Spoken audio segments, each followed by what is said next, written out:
Families کو کہتا ہوں، آپ کو پتہ ہونا چاہیے کہ آپ کے گھر والے کیا کماتے ہیں. پتہ نہیں ہے، آپ کی خواہشیں پوری ہو رہی ہیں، آپ کی شاپنگ پوری ہو رہی ہے، آپ کی گاڑیاں آ رہی ہیں، آپ کے مکان عالیشان بن رہے ہیں، آپ کے فرنیچر چینج ہو رہے ہیں، آپ کو اس چیز کی کوئی پرواہ نہیں ہے. امام غزالی رحمۃ اللہ تعالی علیہ احیاء العلوم میں لکھتے ہیں ایک ایسا وقت بھی تھا کہ جب مرد کمانے کے لیے باہر نکلتا تو اس کی بیوی اور بیٹی اسے کہا کرتے تھے کہ ہمارے معاملے میں خدا سے ڈرنا، حرام نہ کمانا، ہم بھوک برداشت کر سکتے ہیں مگر جہنم کا عذاب برداشت نہیں کر سکتے. اللہ کیسا دور تھا وہ، ذرا سوچئے تو صحیح، کیسا دور تھا. اور آج تو اتنا ابھارا جاتا ہے آپ کی آمدنی کوئی نہیں ہے، دیکھو اس کو، کارپیٹ وال ٹو وال کارپیٹ لے لیا، نیا فرنیچر ڈال دیا، کار بدل لی ہے، آپ کے ساتھ تو کوئی سکھ ہی نہیں ملتا. اور اس کو ابھارا جاتا ہے مرد کو حرام کمانے پر، رشوت دینے پر، ناجائز کام کرنے پر. نوجوانوں کو ابھارا جاتا ہے، موبائل لوٹتے ہیں، پھر گاڑیاں لوٹتے ہیں، موٹر سائیکلیں لوٹتے ہیں، پھر تھوڑے دنوں کے بعد اللہ کی پناہ گولی کھا جاتے ہیں. مکاشفۃ القلوب میں ہے آدمی کے پیٹ میں جب لقمہ حرام پڑا تو زمین و آسمان کا ہر فرشتہ اس پر لعنت کرے گا جب تک اس کے پیٹ میں رہے گا. اور اگر اسی حالت میں یعنی پیٹ میں حرام لقمے کی موجودگی میں موت آ گئی تو داخل جہنم ہوگا. سورہ نساء میں اللہ پاک نے آیت نمبر 29 میں کچھ یوں بھی ارشاد فرمایا ہے، لا تاکلوا اموالکم بینکم بالباطل، باطل طریقے سے آپس میں ایک دوسرے کے مال نہ کھاؤ. اس آیت میں باطل طریقے سے مراد وہ طریقہ ہے جس سے مال حاصل کرنا شریعت نے حرام قرار دیا ہے، جیسے سود، چوری، جوئے کے ذریعے مال حاصل کرنا، جھوٹی قسم، جھوٹی وکالت، خیانت، غصب کے ذریعے مال حاصل کرنا، گانے بجانے کی اجرت، یہ سب باطل طریقے میں داخل اور حرام ہے. یوں ہی اپنا مال باطل طریقے سے کھانا یعنی گناہ اور نافرمانی میں خرچ کرنا بھی اس میں داخل ہے. اسی طرح رشوت کا لین دین، ڈنڈی مار کر سودا بیچنا، ملاوٹ والا مال فروخت کرنا، قرض دبا لینا، ڈاکہ زنی، بھتہ خوری اور پرچیاں بیچ کر ڈرا کر کے مال وصول کرنا بھی اس میں شامل ہے. یہ میں نے آپ کو قرآن کریم کی آیت کا حصہ ترجمہ اور اس کی یہ مختصر سی جو تفسیر ہے یہ میں نے سورہ نساء میں جو بیان ہوا، یہ میں نے صراط الجنان سے آپ کو جو تفسیر مقطعۃ المدینہ سے لی جا سکتی ہے، اس سے میں نے مختصراً آپ کو یہ جو وضاحت تھی یہ میں نے آپ کو بیان کی ہے. اب ہم میں سے ہر ایک کو اپنے کام کا جو کاروبار کا جائزہ لینا یہ ضروری ہے کہ کہیں ایسا نہ ہو کہ میں کما رہا ہوں اور میری آمدنی یہ حرام ہو، ناجائز ہو،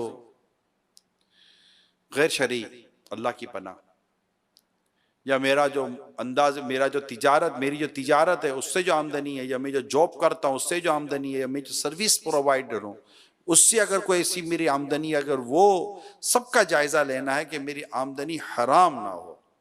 اس کے نقصانات اس قدر ہیں. اللہ کے آخری نبی صلی اللہ علیہ وسلم نے حضرت سعد رضی اللہ تعالی عنہ سے ارشاد فرمایا، اے سعد اپنی غذا پاک کر لو، مستجاب الدعوات ہو جاؤ گے. مستجاب الدعوات جس کی دعائیں قبول ہوتی ہیں. اے سعد اپنی غذا پاک کر لو، مستجاب الدعوات ہو جاؤ گے. اس ذات کی قسم جس کے قبضے قدرت پہ میری جان ہے،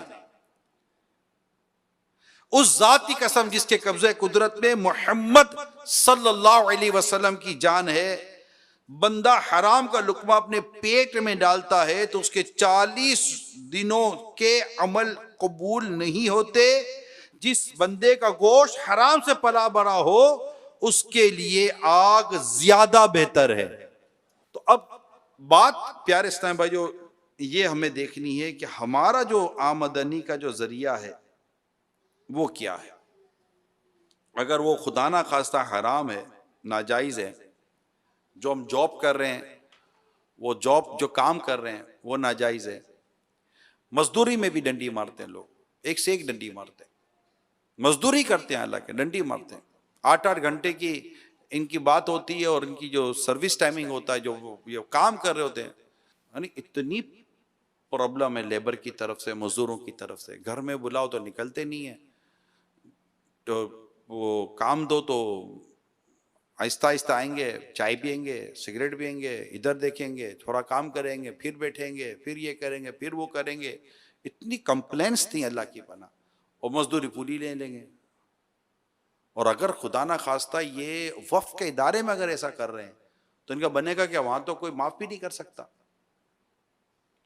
تو الغرض میں نے مزدوری کی طرف سے بات کی. اسی طرح رات کی چوکیداری کرتے ہیں، دن کی چوکیداری کرتے ہیں، حالانکہ محنت کر رہے ہیں، مگر اس میں بھی ڈنڈی ماریں گے تو ڈیفینیٹلی ان کے لیے اجرت کے تعلق سے پھر حرام حلال کے مسائل شروع ہو جائیں گے. تو ہمیں غور کرنا ہے. اسی طرح جو بزنس کرتے ہیں ان کو غور کرنا ہے کہ یہ بزنس کریں، وہ بزنس کیا ہے، موڈ آف بزنس کیا ہے، وے آف ٹریڈنگ کیا ہے، وے آف ڈیلنگ کیا ہے، ٹرانزیکشن کیسے کرتے ہیں، ٹرمز اینڈ کنڈیشنز کیا ہیں.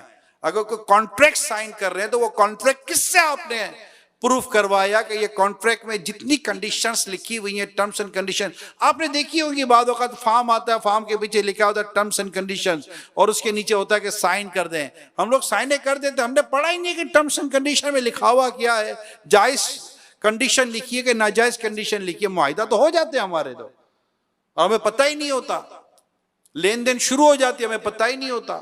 اور یہ بھی ہمیں توفیق نصیب نہیں ہوتی کہ ہم جا کر کسی مفتی سے، دارالفتہ اہل سنتی سے جا کر پوچھ لیں کہ جناب یہ جو میں کرنے جا رہا ہوں یہ کیا ہے.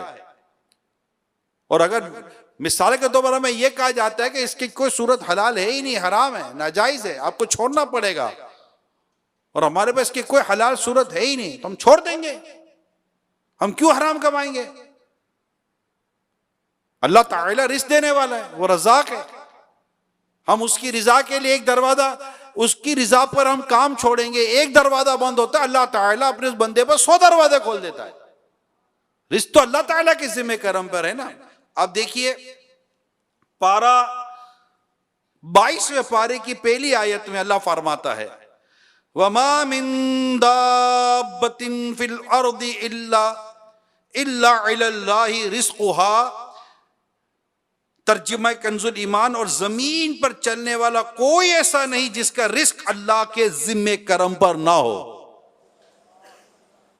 مفسر شیخ حکیم الامت مفتی احمد یار خان رحمت اللہ تعالی علیہ نور العرفان میں، تفسیر نور العرفان میں فرماتے ہیں زمین پر چلنے والے کا اس لیے ذکر فرمایا کہ ہم کو انہی کا مشاہدہ ہوتا ہے، یعنی نظر آتے ہیں، ورنہ جنات وغیرہ کو بھی رب تعالی ہی روزی دیتا ہے.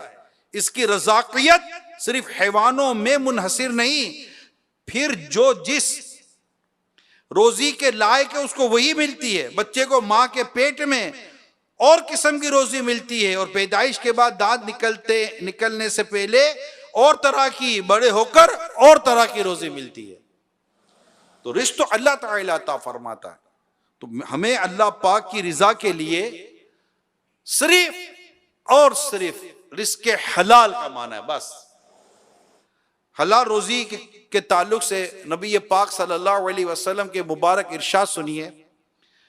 آقا مدینہ صلی اللہ علیہ وسلم ارشاد فرماتے ہیں نمبر 1، سب سے زیادہ پاکیزہ کھانا وہ ہے جو اپنی کمائی سے کھاؤ. نمبر 2، بے شک اللہ پاک مسلمان پیشہ ور کو دوست رکھتا ہے. نمبر 3، جسے مزدوری سے تھک کر شام آئے اس کی وہ شام مغفرت ہو. نمبر 4، پاک کمائی والے کے لیے جنت ہے.